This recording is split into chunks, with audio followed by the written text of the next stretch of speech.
χαίρετε. Στο βιβλικό πλαίσιο, όταν λέμε για θεοπνευστία των 4 Ευαγγελίων, εννοούμε κάτι που περιέχει την έμπνευση από τον Θεό. Και αυτό μπορεί να ερμηνευτεί από πολλούς ως κάτι που είναι περιορισμένο απλώς σε θεία αποκάλυψη.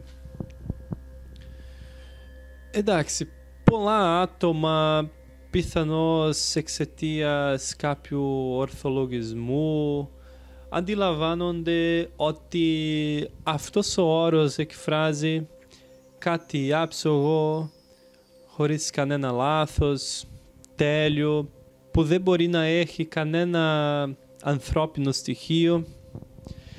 Και νομίζω πως αυτή η ιδέα μπορεί να είναι λίγο επικίνδυνη, γιατί όταν λέμε για το Ευαγγέλιο, δεν λέμε για 4 βιβλία που έπεσαν από τους ουρανούς μέσω του χεριού του Θεού, έτοιμα για να τα διαβάσουμε. Όχι, τα 4 Ευαγγέλια είναι αποτέλεσμα εμπειρίας. Εμπειρία με τον Ιησού, τον Ναζωραίο. Κάθε συγγραφέας είχε το δικό του φόντο, το δικό του υπόβαθρο, είχε μια συγκεκριμένη μόρφωση, τη δική του ιδιοσυγκρασία. Ο Ιησούς όμως ήταν η έμπνευση όλων. Και όλοι οι συγγραφείς των Ευαγγελίων επηρεάστηκαν από Αυτόν και οι περισσότεροι είχαν άμεση επαφή με Αυτόν.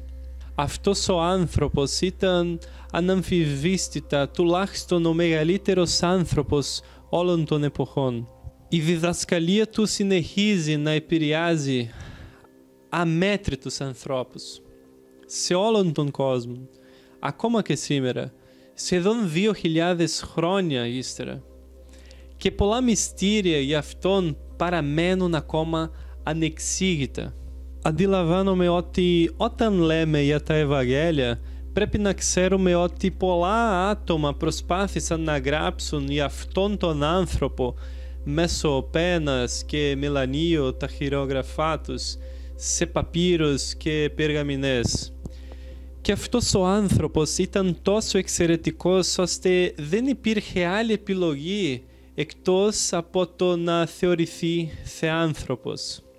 Ο Ευαγγελιστής Λουκάς, φίλος του Αποστόλου Παύλου, έκανε μια σπουδαία έρευνα για τον Ιησού, για να γραφτεί το Ευαγγέλιο του και για να εξηγήσει τη γέννηση του χριστιανικού κινήματος στο βιβλίο Πράξεις Αποστόλων, το οποίο επιδρούσε σφόδρα τόσο στον Ιουδαϊκό όσο και στον ελληνικό κόσμο. Έχουμε ακόμα τον Μάρκο, ο οποίος έγραψε το δικό του Ευαγγέλιο από ό,τι του εξιστορούσε ο Απόστολος Πέτρος, που ήταν μαθητής και ζούσε με τον Ιησού κατά τη διάρκεια της διακονίας του, ο οποίος δείχνει πανέμορφα το μεσιανικό μυστικό, δηλαδή την βαθμιαία ανακάλυψη ότι εκείνος ήταν πράγματι ο Υιός του Θεού. Ο Μαθαίος δέχτηκε την πρόκληση του Ιησού και άφησε το επάγγελμά του για να τον ακολουθήσει μέχρι τον θάνατο. Ο Ιωάννης, κολλητός του Ιησού, ο οποίος έγερνε το κεφάλι του στην καρδιά του Ιησού, μας δείχνει τη βαθύτερη ταυτότητά του και μας λέει ότι νομίζει πως εάν γραφτούν όλα τα πράγματα που επίησεν, που έκανε ο Ιησούς, ούτε ένας ολόκληρος κόσμος δεν θα ήταν αρκετός για τα γραμμένα βιβλία. Και πράγματι, τα κανονικά Ευαγγέλια είναι μια ασφαλής πηγή, αλλά και πολλά άλλα εξωτερικά κείμενα γράφτηκαν για Αυτόν. Και πολλά από αυτά πολύ πρώιμα ήταν και μπορεί να έχουν τουλάχιστον κάποια αυθεντικά λόγια του Ιησού, όπως το απόκριφο Ευαγγέλιο του Θωμά.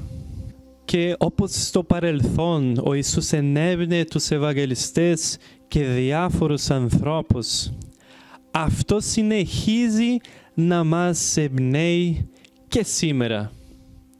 Ειρήνη Πάσιν.